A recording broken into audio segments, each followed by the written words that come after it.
impromptu episode of my podcast. I'm at the Tate Modern, which is one of my favourite places here in London. It's a beautiful museum of modern art, and I'm here with my dear friend Howard Feng. Howard will be a familiar face to many of you if you've been at a guitar show anywhere in the world in the past 5 years or so. You'll recognise him from his immaculate tailoring, Alexander McQueen normally, and his absolutely infectious enthusiasm for all things guitar related. Howard, thank you so much for joining me today. Thank you, it's an honor. Well, it's been a real pleasure catching up with you so far this morning. It's been too long, thank you for that. It's been too long. Hasn't it? It's been a year or so, I think, since yes, last year's Holy Grail, indeed. Last year's Holy Grail show. Since then, all sorts of things have changed. You have recently made quite a dramatic step from being a guitar buyer, collector and player to a guitar builder. Yes, indeed, I did make a plunge to do that because I finally realized, it took me too long, that there's a player like you that can do much better than me.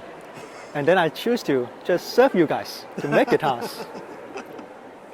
Well, it's not as if you don't already have an extensive collection of fine luthiery. Our initial contact came through a shared interest in mahogany from the tree, if I remember rightly, and that led to a guitar from ex-Moji apprentice Julian Gaffney. Indeed, we have a twin guitar there. You got yours from Jason Costo, right. And I got mine from Julian. They are almost identical twins. Yes, they Brother are. from different mother. Absolutely. So, what was it that sparked your interest in making guitars?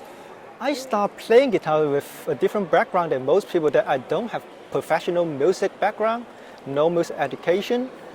I just enjoy playing music. And then I soon realized the more I get into guitar music in general, I realized I love guitar itself more than the music that I play. Right. Especially looking at people like you, Tony Bamanis, that plays that I admire. How you guys can produce so many different kind of magic makes me want to I would just make guitars. So, how many instruments have you made now? Because you've completed a course at Roberto Venn.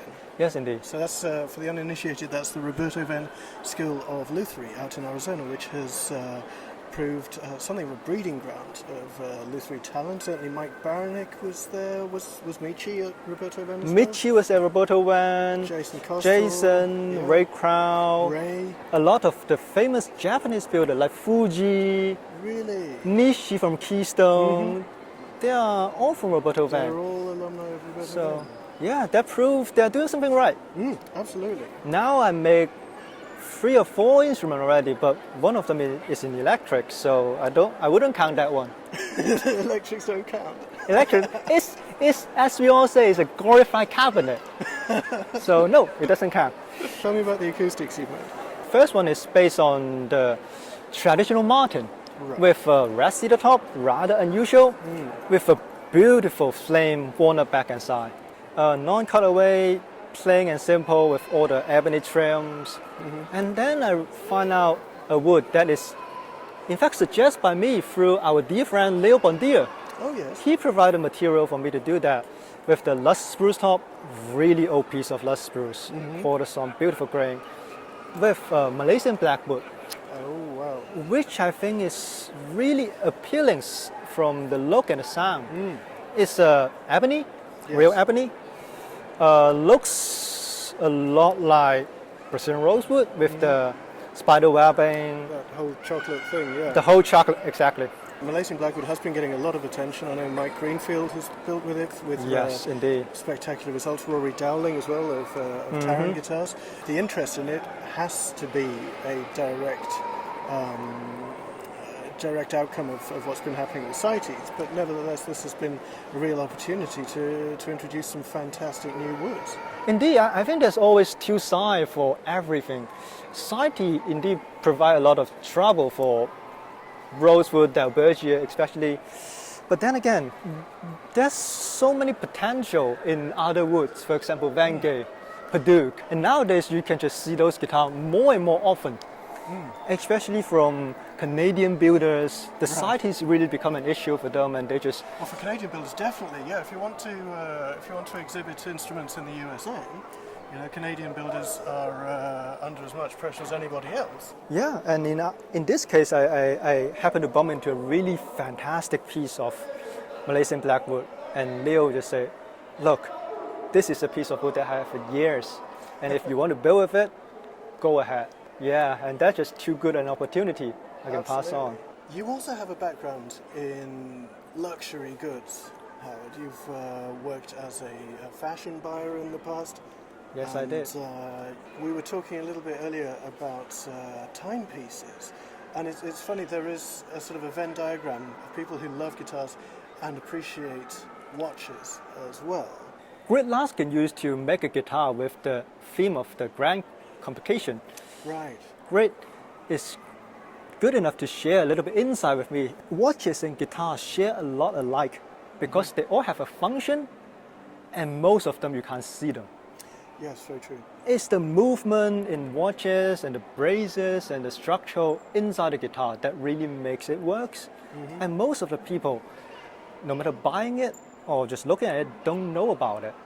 Yeah, I can't help but agree. Now, I don't wear a timepiece for all sorts of reasons. I mean, it does tend to throw off my left hand when I do put a watch on. I've always said when the time comes when I retire, I'm going to get myself a beautiful vintage Calatrava, just because of the simplicity of it. Yep. I think the old Patek designs are a lot less aggressive than what you see. Jason, he's the guy that my go-to guy when I have question about watches. There's more than a few times that I ask him about his opinion, and every time he gives me more than I ever expect. Yeah, I think that's true of watches and guitars and just about anything else that Jason's an authority on. And he's very generous with his knowledge. He is indeed. Your appreciation of detail and fine objects, I would say, is directly related to your Chinese upbringing, where that kind of fine art is centuries old. What can you tell me about how Chinese culture is affecting modern luthiery? Well, first of all, I consider myself super lucky to grow up in that background with a lot of history and art and handmade things around me. And when we talk about luthiery, it's in the category of woodworking, obviously. And woodworking is considered a really traditional thing in Asian culture, no matter you look at Japanese and Chinese or Korean. And obviously Chinese people are really famous about their wood carving and furniture. It's well renowned. But for some reason, during the transaction from woodworking to music instrument, especially in guitar in our case, it's kind of not as good as people would expect it. Well, don't get me wrong, most of the guitar, well-made factory guitar are nowadays come from China. And they do put in a lot of effort. In fact, the last time when I talked with Irvin, he was saying to me that a lot of Chinese factory are actually paying a lot of effort in asking him how to make a better factory-made instrument. And to me, that's a big move, big step ahead. Absolutely. At least someone is doing something right. But other than factory guitar, when we look into luthier-built guitar, there's still a huge gap between how the client would perceive it and how the guitar maker are making it. Nowadays, Chinese market buy a lot of high-end guitars.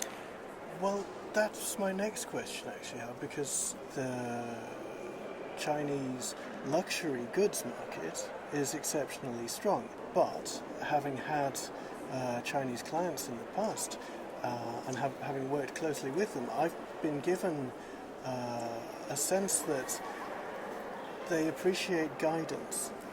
Indeed. Rather than having their own tastes. That hasn't been developed yet. No, not yet. That comes from a lot of perspective. But first of all, as we all know, the market is really trendy. Especially in the guitar world, customer loves storytelling. Right. they do. Anything with a good story behind it, you can almost guarantee it will be really famous in a relatively uneducated market. Right. For example, guitar is a Western instrument. Yes, indeed. I mean, it has been in the Chinese market for decades now. But if you consider as an instrument, it's not that old at all. So the high-end guitar market really only expanded in the early 2000s. Right. That's the earliest. Compared to what in the Western culture, like Jim Olsen and Irvin, those guys really get famous during the 90s already. Do you think it's going to experience the same sort of evolution that we did in the West, only about 10 years I would say there will be a slightly more obstacle in there. Information is easier when you can go to shops like Dream Guitars or Guitar Gallery. Those places, they are just like a library with unlimited resource that you can, if you want to look for, you will get the answer. Absolutely. But in China, the market is so fluctuated that if you really want a good guitar, just like a fine watch or luxury car, you will have to be put on the waiting list. In that case, if you never try one, what will make you take the plunge of being on the waiting list? It doesn't make sense, right? And that's the case in China now. People who know how good those guitars are, they're just buying it and buying it and buying it.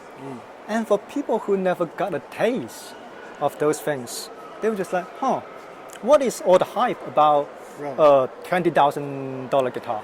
Doesn't appeal to me, because they never got the chance to try it. And since like we mentioned before, the whole market is really trendy and love the storytelling part of it. People were just buying the same guitar over and over again. Brazilian Rosewood, Adirondack Spruce, Vintage Martin, Irvin Modified Dreadnought. What they can all get is what the market provides. Of course, so in a way they're kind of reliant on tastemakers that share the culture and the language to bring through the sort of thing that's likely to appeal to them. Do you think that the Chinese buyers have different tastes when it comes to sound and feel in a guitar? I do think so, because we love different kind of music. So maybe in bluegrass player in America, they would prefer a dreadnought with a really bassy and boomy sound.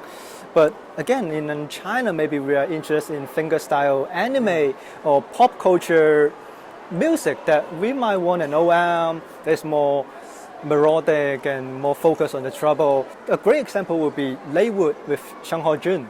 If I remember correctly, he used the M32, which is a grand auditorium size with Indian rosewood and German spruce. And that becomes the most famous model of Laywood in China market for the sole reason because Sheng Hao Jun is using it. And the players, I want that kind of guitar. I want what I've seen, I want what I've heard. Exactly. They want what they see. I understand. Yep. I mean, that's been part of the guitar buying scene for decades, certainly in the USA and Europe as well. So it is interesting to see how that translates internationally. When it comes to the influence of social media, Instagram especially, it gives guitar buyers and builders from all over the world instant access to the visual side of things, but it doesn't necessarily get below the surface. What kind of effect is social media having in China when it comes to guitar buying and building? Let's just backtrack it a few decades. Look at those how people used to learn to build guitars. There's no luthier school. Obviously, there's no STUMAC. There's no internet. So how they learn is by doing things wrong and with the limited resource that they had. But nowadays, you can just through a few click of the mouse, you can buy a kit guitars, and then you can buy whatever book from Irvin, from other guitar making school, and then you can just make a guitar shaped object. And then you just go to Instagram, go to Facebook, internet, look at what those famous guys are doing, Michi, or Ray Crow, or Jason Corso, Michael Greenfield. The name can go on and on and on. But those things are what everyone know. And then they will say, okay, since I can take the short way, why bother to spend 20 years to do it properly? And unfortunately, there's a lot of people are doing it right now. Do you think the luthier-built instrument will ever become the status symbol that it has become here in the West, in China? I think we are moving in a way that is much better than just a few years ago. Obviously, China has a long history about fine handwork and craftsmanship, and it's only a matter of time that they realize taking shortcut is not the proper way to do it. And then the client will just say good enough is just not good enough. Right. They will be educated to a level that they will more like Western clients, that they want perfect. A lot of people say, why there's no signature guitar in luthier-built instrument? Because in my understanding, I think every luthier-made guitar is your own signature edition. Well, no, I get that. I mean, as one of the few players that does have a signature guitar from a handmade luthier, to me, the idea of a signature instrument suggests many years of having played an instrument by that maker. Now, when I started playing Jason Costle's instruments in 2010, the first instrument I ordered from him, the modified Dreadnought, I firmly believe that would be the last guitar I ever had, ever needed. When we started talking about the idea of a signature model, I think, there have been so many people that have done it badly, especially in mass production. You see players out there that have had signature models from like 9 or 10 different companies. You're like, well, your name doesn't mean anything anymore. Exactly. Because it's supposed to, I guess, to me, it's always meant some sort of loyalty, some appreciation of what that guitar maker does that transcends the instrument itself. Certainly you don't get a signature model from Loudon unless you've spent 20, 25 years pouring your heart out through an F25 or whatever it happens to be. It's because with your case with Jason, it comes from a really deep understanding behind the luthier and the player.